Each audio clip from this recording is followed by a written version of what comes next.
এখানে বসে তিনি ধ্যান করতেন আর এখানে হেলান দিতেন, এভাবে হেলান দিতেন, এভাবে।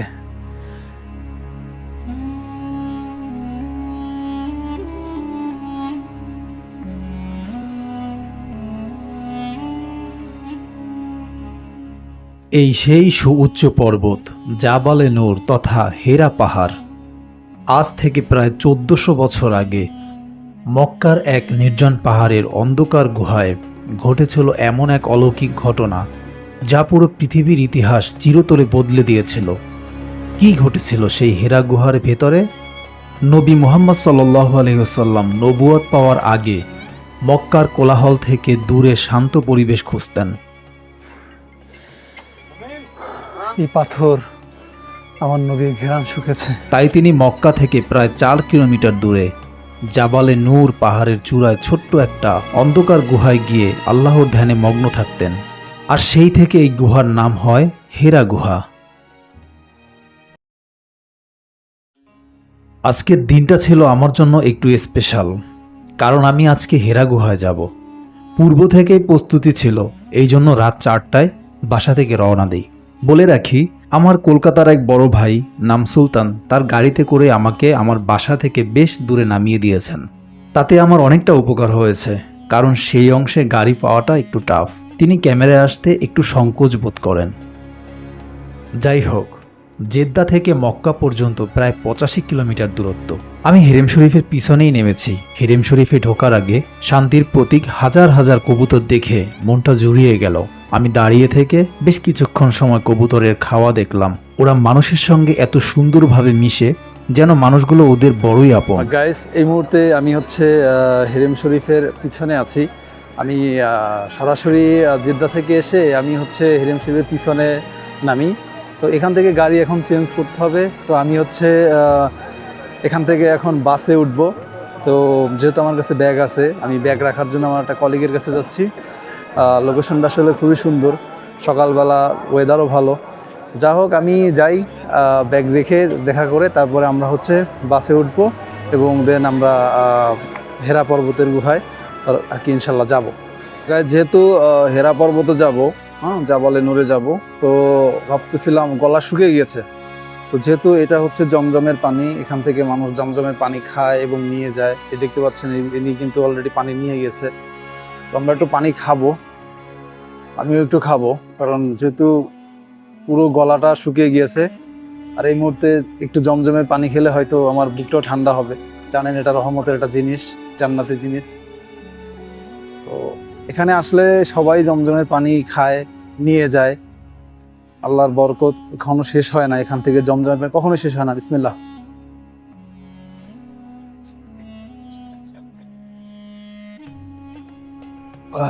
আলহামদুলিল্লাহ, আলহামদুলিল্লাহ, আলহামদুলিল্লাহ, খুব ভালো লাগলো। তো গাইস, আসলে আমি একটা প্ল্যান করে এসেছি। হেরা পর্বত সফর শেষ করে তারপর একবারে ওমরা করে বাসায় ফিরে যাব। এজন্য আমি সাথে করে ওমরার জন্য ইহরামের কাপড় নিয়ে এসেছি। যেহেতু প্রথমে হেরা পর্বত যাব, তাহলে এহরামের কাপড় শুধু শুধু অতদূর না টেনে এখানে আমার এক কলিগের কাছে রেখে যাব, তাতে আমার কষ্টও কম হবে। ড্রাইভারকে বলেছিলাম হেরেম শরীফের সামনে নামব, ওর সাথে আরও 3 জন যাত্রী থাকার কারণে আমি এখানে নামছি। কিন্তু এখন আমার প্রায় 1 কিলোমিটার হেঁটে যেতে হবে, আবার ওখান থেকে 1 কিলোমিটার হেঁটে আসতে হবে।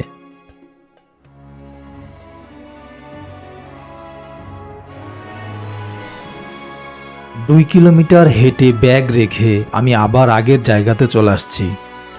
এখন এখান থেকে 9 নাম্বার বাসে করে হেরা পাহাড় যাব। এখানে কাউন্টার থেকে 4 রিয়াল দিয়ে একটা টিকিট নিয়েছি। তবে মজার ব্যাপার হলো, এই একই টিকিট দিয়ে যেতে পারবো এবং আবার আসতে পারবো। কিন্তু কথা হলো, টিকিট নষ্ট করা যাবে না। বাস হচ্ছে দাঁড়ানোর সামনে, তো আমরা যাই, দেখি।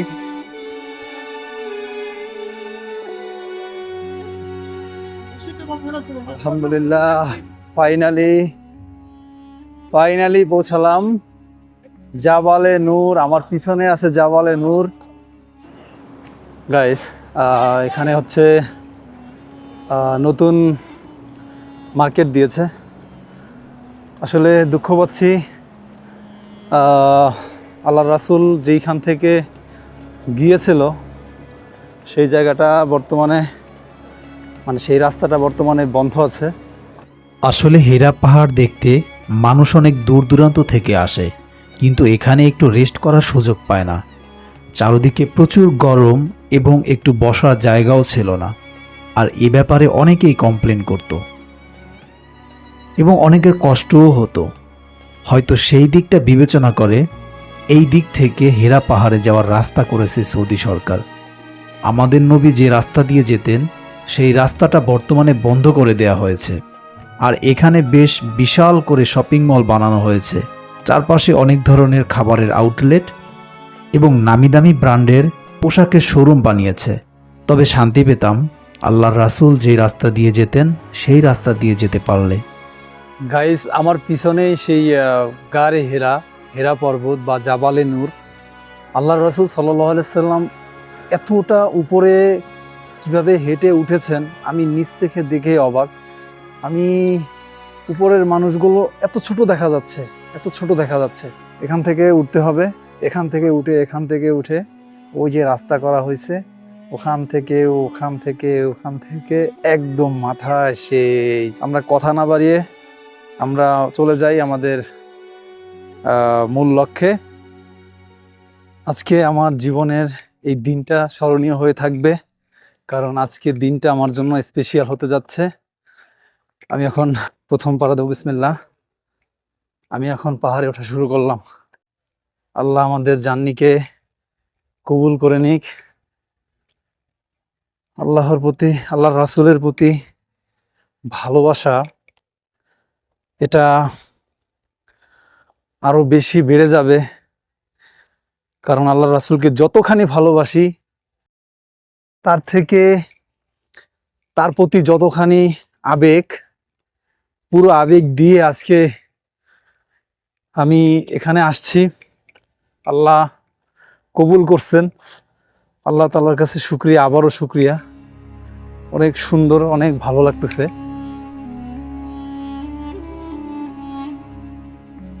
গাইস, নতুন পথের এই রাস্তাটা বেশ চওড়া। আগে যে রাস্তা ছিল সেখান থেকে মানুষ অ্যাক্সিডেন্ট করত, অনেক মানুষ পড়ে যেত। এই দুর্ঘটনা হজের সময় বেশি হতো, কিন্তু এখন যে রাস্তাটা বানিয়েছে এই রাস্তা দিয়ে অ্যাক্সিডেন্ট হওয়ার সম্ভাবনা খুবই কম। তাছাড়া রাস্তার চারিপাশে সেফটির জন্য লোহার গ্রিলও বসানো হয়েছে। এটা হচ্ছে visitor centre to cave Hira, but এটার ভিতরে মার্কেট আছে আর কি। ঠিক আছে, আমরা এর ভিতরে ঢুকবো, কারণ এর ভিতর থেকেই যেতে হয়, এর ভিতর থেকেই রোড। আমি হচ্ছে ব্রাদার, হাউ মাচ? 3 একটা ইয়ে নিলাম। আলহামদুলিল্লাহ, সবটা খুব সুন্দর, খুবই সুন্দর। সালাম আলাইকুম ফায়েজ, মাশাআল্লাহ। Rest house.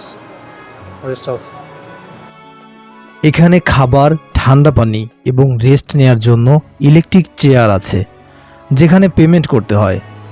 প্রচণ্ড গরমে গলা শুকিয়ে যাওয়ার কারণে একটা আইসক্রিম কিনলাম। বাইরে যে আইসক্রিম 1 রিয়ালে পাওয়া যায়, এখানে এসে সে আইসক্রিম 3 রিয়াল দিয়েই কিনতে হলো। মানে এখানে প্রতিটা জিনিসের দাম ডাবল। সিন্ডিকেট শুধু বাংলাদেশেই না, সব জায়গাতেই আছে। এখানেও বসার জায়গা, সবাই এখানেও বসতে পারে। সালাম আলাইকুম ফায়েজ। এই মুরব্বী, উনি এত উপরে গিয়েছেন, তাহলে আমি কেন পারবো না? এই বয়সটা তো টাগরা যুবক, তাই না? গাইস, আমার সামনে থেকে রোড 2টা করা হয়েছে, একটা সমতল রোড আর একটা সিঁড়ি। তবে আমার মনে হয় সিঁড়ি দিয়ে যাওয়াটাই বুদ্ধিমানের কাজ হবে। সূর্যের তাপে এখনই মনে হয় চামড়া পুড়ে যাচ্ছে। এখনো তো পুরো পথ বাকি আছে, কি হবে জানি না। উপরে উঠতে উঠতে আরো অনেক সময় লাগবে। বর্তমানে সৌদি আরবে গরমের সিজন চলতেছে, আর এই গরমের সিজনে সকাল 11টা থেকে বিকাল 3টা পর্যন্ত বাহিরে সব ধরনের কাজ বন্ধ থাকে। আমি একটু বসলাম। সালাম আলাইকুম। একটু বসলাম, কষ্ট হচ্ছে কারণ কথা বলা লাগতেছে, তো এই জন্য একটু কষ্টটা মনে হচ্ছে বেশি হচ্ছে, ব্যাপার না। আসসালামু আলাইকুম। হাই। সালাম। সমুদ্রপৃষ্ঠ থেকে প্রায় 2500 ফুট উঁচুতে অবস্থিত হেরা পর্বতের সম্পর্কে কিছু গুরুত্বপূর্ণ তথ্য জানার চেষ্টা করি। মূলত এই হেরা গুহা কিভাবে ইসলামে এত গুরুত্বপূর্ণ হয়ে উঠল, ঘটনাটি বুঝতে হলে আমাদের প্রথমে যেতে হবে 610 খ্রিস্টাব্দের মক্কায়। তখনকার মক্কা ছিল অন্যায়, যুদ্ধ আরও অনেক ধরনের নিমজ্জিত এক সমাজ। কন্যা সন্তানদের জীবিত রাখত না, সামান্য কারণে বছরের পর বছর যুদ্ধ চলত। কিন্তু এই সমাজের মাঝেই বাস করতেন পৃথিবীর শ্রেষ্ঠ মানব মুহাম্মদ সাল্লাল্লাহু আলাইহি ওয়াসাল্লাম। তিনি ছিলেন আল আমিন বা পরম বিশ্বস্ত। কিন্তু সমাজের এই নৈতিক পতন তাকে মানসিকভাবে প্রচণ্ড কষ্ট দিত। তিনি সারাক্ষণ ভাবতেন কিভাবে এই সমাজকে আলোর পথে আনা যায়। এই মানসিক অস্থিরতা যখন চরম সীমায় পৌঁছালো, তখন তিনি মক্কার কোলাহল থেকে দূরে এক নির্জন একটি জায়গা খুঁজে পেলেন, আর সেই জায়গাটি হলো এই হেরা গুহা। সালাম আলাইকুম। ফ্রম চেহারাই বুঝা। ভালো আছেন ভাই? কোথায় বাড়ি? নরসিংদী। কোন জায়গা? হ্যাঁ, রায়পুরা। কি হাল চাল? বাংলাদেশ? বাংলাদেশ। কেমন আছেন? ভিডিওতে নিয়ে আসলাম, কিন্তু সমস্যা আছে তো। বাড়ি বাড়ি কোথায়? বাড়ি মাদারীপুর, শিবচর। আজকে প্রথম? প্রথম। মাশাআল্লাহ, আল্লাহ কবুল করুক। দেখতে পাচ্ছেন অলরেডি কিন্তু আমরা অনেক উপরে এসেছি। ঘর বাড়িগুলো অনেক ছোট দেখা যায়। নিচ থেকে বসে এসে এখানে একটা ডাল অংশ, ঢাল, একটু ছায়া আছে। আমরা তাহলে একটু ছায়া জায়গায় দাঁড়াই নাকি? ওখানে দোকান আছে, হয়তো ঠান্ডা পাওয়া যায়। আসসালামু আলাইকুম। কেমন আছেন? আলহামদুলিল্লাহ। কোন জায়গা? ও হজ করতে, উমরা করতে আসছেন? ও, আমার আঙ্কেল। যান ইনশাল্লাহ। আপনারা পারলে আমরা তো মানে লাভ দিয়ে উঠে যাবো, এরকম অবস্থা। আজকের দিনে আধুনিক জুতো আর রাস্তা থাকা সত্ত্বেও জাবালে নূরের চূড়ায় উঠতে মানুষের হাঁপিয়ে উঠতে হয়। আর আজ থেকে প্রায় 1400 বছর আগে কোনো রাস্তা ছাড়া এই খাড়া পাথুরে পাহাড় বেয়ে উপরে ওঠা কতটা কঠিন ছিল, তার থেকেও বেশি কঠিন ছিল মহিলা হয়েও হযরত খাদিজা রাদিয়াল্লাহু তাআলা আনহু এই পাহাড়ে উঠে নবীকে খাবার দিতেন। স্বামী মুহাম্মদের জন্য কতই না কষ্ট করেছেন। এই প্রখর রোদে 2500 ফুট পাহাড় বেয়ে উপরে ওঠা এত সহজ নয়। ওইখান থেকে হেঁটে আসতেন, ওইখান থেকে হেঁটে হেঁটে হেঁটে হেঁটে পরে তারপরে হচ্ছে এই গুহাতে এসে ধ্যান করতেন। ये मेरे भाई पाकिस्तान हो, ये फर्स्ट टाइम तुम ये सऊदी काम करो नहीं, जस्ट उम्रा करने है कम? माशाल्लाह माशाल्लाह। ये भाई का पाकिस्तान है, तो पाकिस्तान बांग्लादेश भाई भाई। ये भाई पाकिस्तान है, सबाई पाकिस्तानी है। আলহামদুলিল্লাহ, সব সব বাংলা, সব পাকিস্তানি। ভাই ভাই ভাই ইয়েস। আমরা এখন এখান থেকে উপরে যাব, এখান থেকে উপরে যাব। আসসালামু আলাইকুম। কষ্ট হচ্ছে, কিন্তু কষ্টর থেকেও এই কষ্টের মাঝে সুখের মাত্রাটা অনেক বেশি। আলহামদুলিল্লাহ, আমি শুকরিয়া আদায় করতে করতে পাগল হয়ে যাব। আমি কখনো কল্পনা করতে পারি নাই যে সৌদি আরবে আসা হবে, আর সেই সৌদি আরবে এসে আল্লাহর ঘর তাওয়াফ করতে পারবো, এই হেরা গুহায় আসতে পারবো, ইসলামিক টপ প্লেস পয়েন্টে যেতে পারবো। এই আস্তে, slow slow bro, slow. Be careful. আমি এখান থেকে আবার একটু দেখাই। দেখুন আমরা কোনখান থেকে এসেছি। কষ্ট হয়ে গেছে। আসসালামু আলাইকুম গাইস, আপনাদের কষ্ট হয়ে গেছে, বসে বসে রেস্ট নিচ্ছে। আমি তো আর পারছি না। একটু বসলাম, খুব গলা শুকিয়ে গিয়েছে, একটু পানি খেলাম কারণ প্রচুর কষ্ট হচ্ছে। গাইস, আপনাদেরকে দেখানোর জন্য, এখান থেকে কিছু করার জন্য, এই প্ল্যাটফর্ম থেকে আজকে এত কষ্ট করতেছি। আপনারা যদি সাপোর্ট না করেন, যদি লাইক না করেন, যদি আমার ভিডিওটা শেয়ার না করেন, আমার চ্যানেলের সঙ্গে যদি যুক্ত না থাকেন, তাহলে গাইস খুব কষ্ট লাগে। যেহেতু আমি নতুন, আমাকে সাপোর্ট করবেন আমি আশা করি। বিসমিল্লাহ। শান্তি।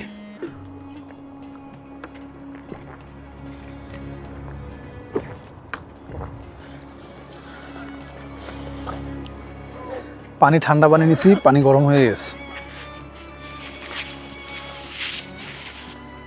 চলুন, কি পাগলামিটা করছে। এখান থেকে যাচ্ছে, পড়ে গেলে কি হবে ওনার অবস্থা। হ্যাঁ,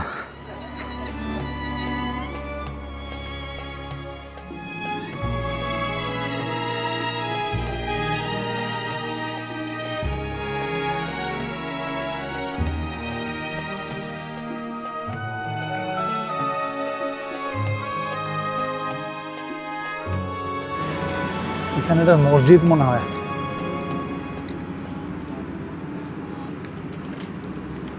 ওনার রেস্ট নেওয়ার জায়গা। আসসালামু আলাইকুম।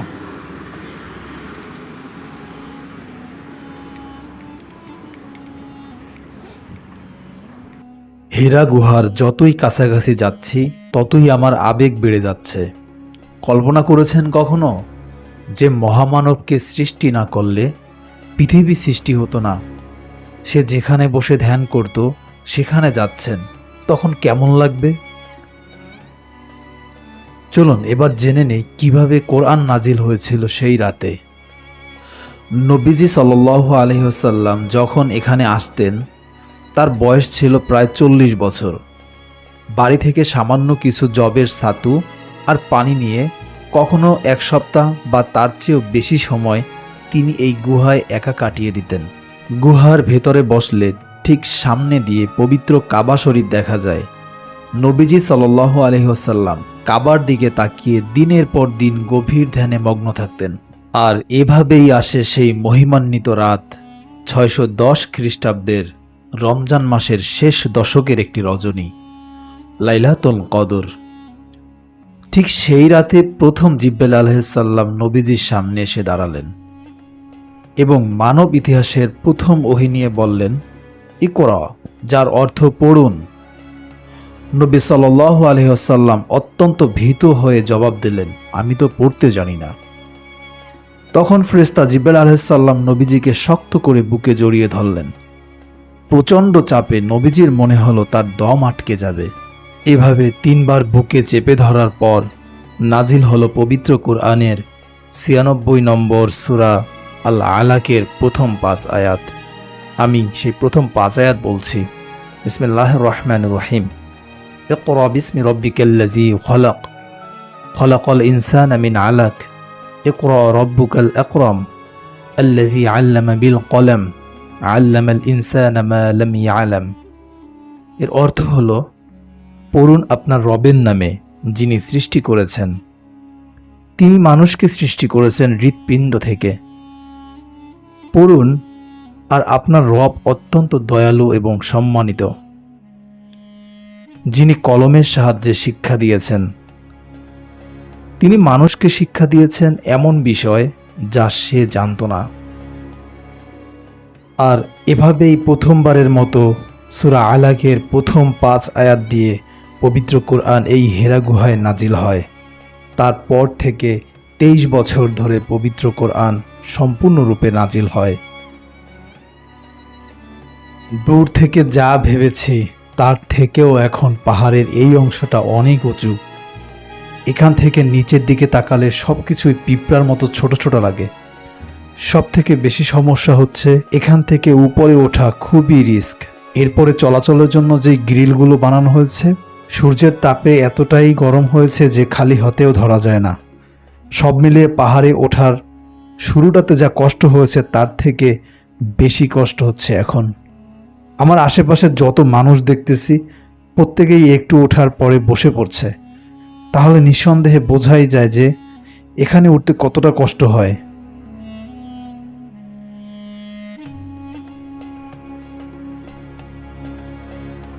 शाबाश मेरे भाइयों और बहनों, आते जाओ, खालिस लीमू और चीनी वाली शिकंजवी पीते जाओ। চিনি বলে 42 ডিগ্রি তাপমাত্রায় যখন আমার গলা শুকিয়ে কাঠ হয়ে গেছে, তখন হঠাৎ করে দেখি আমার সামনেই লেবুর শরবত বিক্রি করতেছে। দেখে আমার মনটা আনন্দ লাগতেছিল। কাছে গিয়ে দাম শুনে দেখি চায়ের কাপের 1 কাপ লেবুর শরবতের দাম 3 রিয়াল। যেই পানি বাইরে হাফ রিয়াল দিয়ে কিনতে পারি, সেই পানি এখানে 2 রিয়াল দিয়ে কিনেছি। যাই হোক, কিছুই করার নেই, বাঁচতে হলে পানি খেতেই হবে। সামি আল্লাহ, রাইট? Tajikistan, from Tajikistan. বন্ধুরা, আমার এই জার্নিটা আপনারা কে কিভাবে উপভোগ করছেন কমেন্ট করে অবশ্যই জানাবেন। আর এই ভিডিওতে একটা লাইক করে আমার চ্যানেলটা সাবস্ক্রাইব করে দিবেন। আমরা আছি হেরা গুহায়। এই মুহূর্তে পাহাড়ের টপ পয়েন্টের খুব কাছাকাছি, যার কারণে এই অংশটা প্রচুর খারাপ। এখানে খুব সাবধানে উঠতে হবে। কোনো কারণে যদি পা পিছলে যায় তাহলে নিঃসন্দেহে মৃত্যু অবধারিত, কারণ এখান থেকে নিচে পড়লে বেঁচে বাড়ি ফেরা সম্ভব হবে না। এই মুহূর্তে আমার মাথায় আসছে হযরত খাদিজা রাদিয়াল্লাহু তাআলা আনহুর কথা। তিনি একজন মহিলা হয়েও ইসলামের জন্য এবং তার স্বামী মুহাম্মদ সাল্লাল্লাহু আলাইহি ওয়াসাল্লামের জন্য যা করেছেন তা অমর হয়ে থাকবে। মহিলা মানুষ হয়েও তিনি এখানে দিনের পর দিন খাবার নিয়ে আসতেন, যা অবিশ্বাস্য হলেও সত্যি।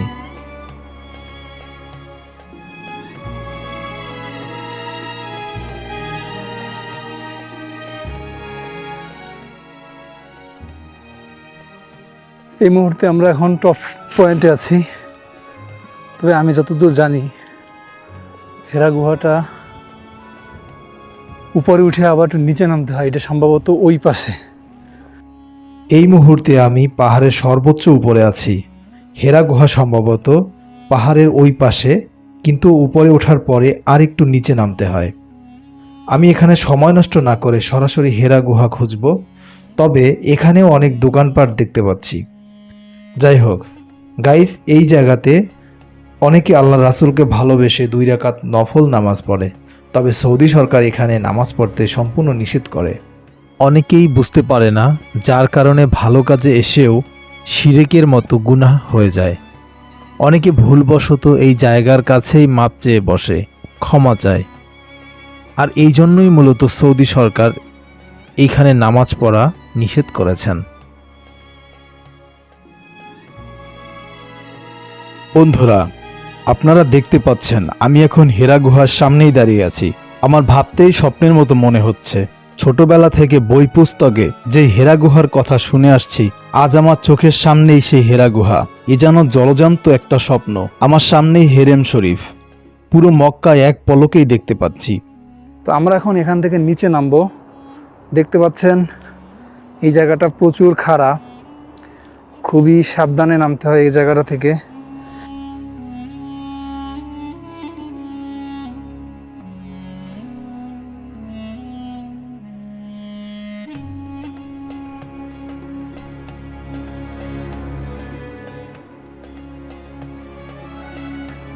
এই হচ্ছে রাস্তা, এখান থেকে ঢুকতে হয়। আমরা এখান থেকে ভিতরে যাব।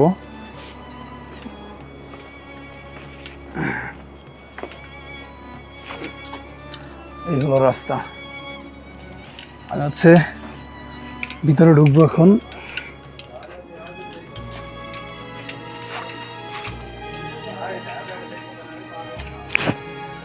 ও দেখুন, এখান থেকে হামাগুড়ি দিয়ে ভিতরে যেতে হবে। এই যে বিড়ালে খাওয়াচ্ছে, খুবই। এখান থেকে কেমনে যাব?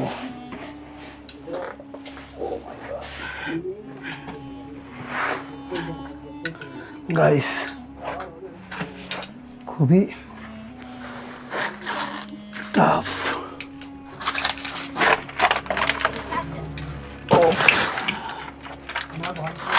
আল্লাহ আসসালাম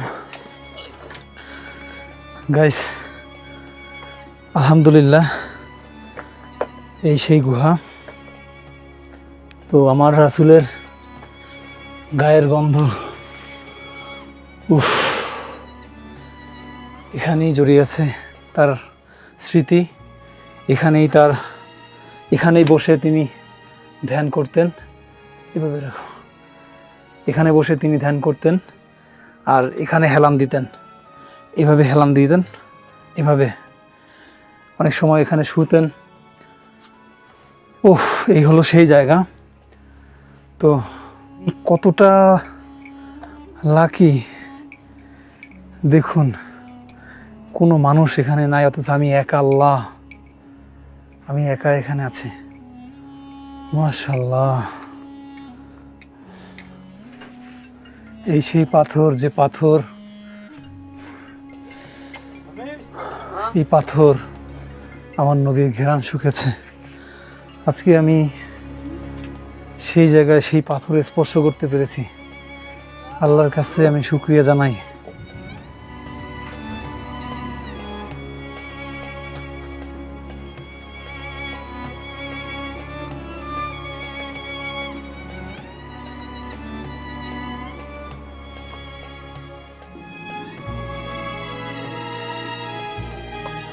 হেরা গুহায় এসেছি, আল্লাহ আমার মনের ইচ্ছাটা পূরণ করছে।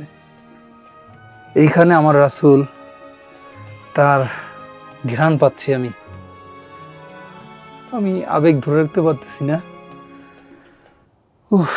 তিনি এইভাবে এখানে বসে, এইদিকে হেরেম শরীফ মক্কা, এভাবে তিনি এদিকে ফিরে নামাজ পড়তেন, এখানেই জিকির আজগার করতেন আল্লাহর সঙ্গে। তার মনের যত দুঃখ, যত সুখ, যত বেদনা, সমস্ত কিছু এখান থেকে তিনি বলতেন আল্লাহর দরবারে। আর এখানেই প্রথম তিনি জিবরাইল আলাইহিস সালামকে দেখেন, তার কাছে আসে, তিনি ভয় পেয়ে যায়।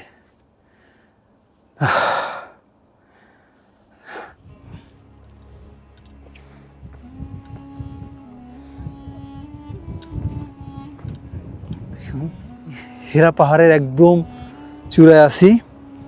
এখান থেকে ভিউটা দেখতে পাচ্ছেন, অসাধারণ। আমার পিছনেই পুরো হেরেম শরীফ দেখা যায়, মক্কার ক্লক দেখা যায়। এই পাশে পুরো মক্কার বিল্ডিংগুলো ছোট ছোট ছোট ছোট দেখা যায়, খুব সুন্দর। গাইস, দেখতে দেখতে পুরো ব্লগের শেষ পর্যায়ে এসে গেছি। এখন আমার যেতে হবে।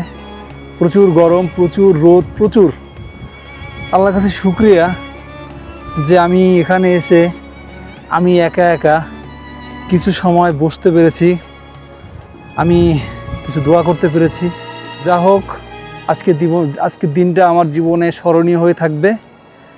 সবচেয়ে বড় বিষয়, যেখানে কোরআন প্রথম নাজিল হয়, সেইখানে যে আমি আসতে পেরেছি এবং একটা সময় দিতে পেরেছি, এটা আসলে সত্যি অনেক অনেক শুকরিয়া। তো আমার ব্লগটা, আমার এই ভিডিওটা কেমন লেগেছে আপনারা জানাবেন। দেখুন, এখান থেকেও অনেক খাড়া, সাবধানে যেতে হবে। এই গ্রিল যে ধরে যাব, ওই গ্রিল আগুন হয়ে আছে। গ্রিল, বাবা আস্তে পড়ে যাচ্ছে না। আরে তো সর্বশেষ আমার ভিডিওটা কেমন লাগলো জানাবেন কমেন্টস করে। আমার ভিডিওটা ভালো লাগলে একটা লাইক করে দিবেন, আমার চ্যানেলটা সাবস্ক্রাইব করে দিবেন। আর এরকম ইন্টারেস্টিং ইসলামের ইতিহাসের যত বড় বড় জায়গা আছে, আমি ইনশাল্লাহ দেখানোর চেষ্টা করব। সবাই ভালো থাকবেন, সুস্থ থাকবেন। আল্লাহ হাফেজ।